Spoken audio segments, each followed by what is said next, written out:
দেখবেন যে আইনজীবীরা আগে পথে নেমেছে, আপনি দেখবেন শিক্ষকরা পথে নেমেছে, ডাক্তাররা পথে নেমেছে।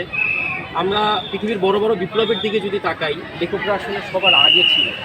কোনো এক কারণে আমাদের নিজেদের আসলে এখন বোঝার দরকার, আত্মসমালোচনার জায়গা থাকা দরকার, যেই জায়গায় দাঁড়িয়ে আমরা যেন বলতে পারি যে লেখকরা আসলে যে কোনো জায়গায় তারা যেন সাদাকে সাদা বলতে পারে, কালোকে কালো বলতে পারে। এবং লেখকদের কাজ কখনোই ক্ষমতার পারপাস সার্ভ করা না, বরং ক্ষমতা থাকা অবস্থায় ক্ষমতার যারা আছেন তারা যদি কোনো ভুল করেন সেই ভুলগুলোকে আঙ্গুল দিয়ে দেখিয়ে দেয়া। তো লেখকদের এই শক্তিটা, সাহসটা থাকা দরকার।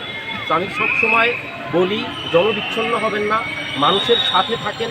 এবং আপনি যদি সত্যিকারের লেখক হয়ে থাকেন, আপনাকে অবশ্যই বলতে হবে এই যে হত্যা, যে কোনো একটা মানুষ যে সুস্থ মস্তিষ্কের মানুষ, এই হত্যা এবং গণগ্রেপ্তারের বিরুদ্ধে তাকে দাঁড়াতেই হবে যদি সে সত্যিকারের লেখক হয়ে থাকে।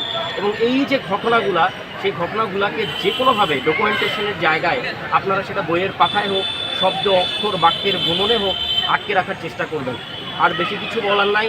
আমরা আসলে এখন মনে হয় যে স্বাধীনতা যেই জায়গাটা, স্বাধীনতা কখনোই স্বেচ্ছাচারিতা না, স্বাধীনতা মানে দায়িত্ব। তো এখন যে এলোমেলো অবস্থায় আমরা আছি, আমরা ভয় পাচ্ছি কিভাবে সামনে আগাবো, একটু দোলামোনা আছে, অনেকের মাঝখানে দোলাচল আছে, সেই সব কিছু দূর করে জাস্ট নিজেদের দায়িত্বটা নিয়ে যেন আমরা পথে নামতে পারি।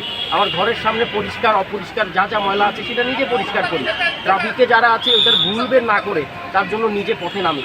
প্রজন্ম চোখে আঙ্গুল দিয়ে যেটা দেখিয়ে দিল, আমরা যারা আছি আমরা যেন একটু হলেও বলতে পারি আমাদের সন্তান, আমাদের পরবর্তী প্রজন্মকে, যে এই আন্দোলনে আমরা একটু হলেও প্রভাবক হিসাবে কাজ করতে পেরেছি, আমরা একটু হলেও দেশের জন্য দশের জন্য কাজ করতে পেরেছি।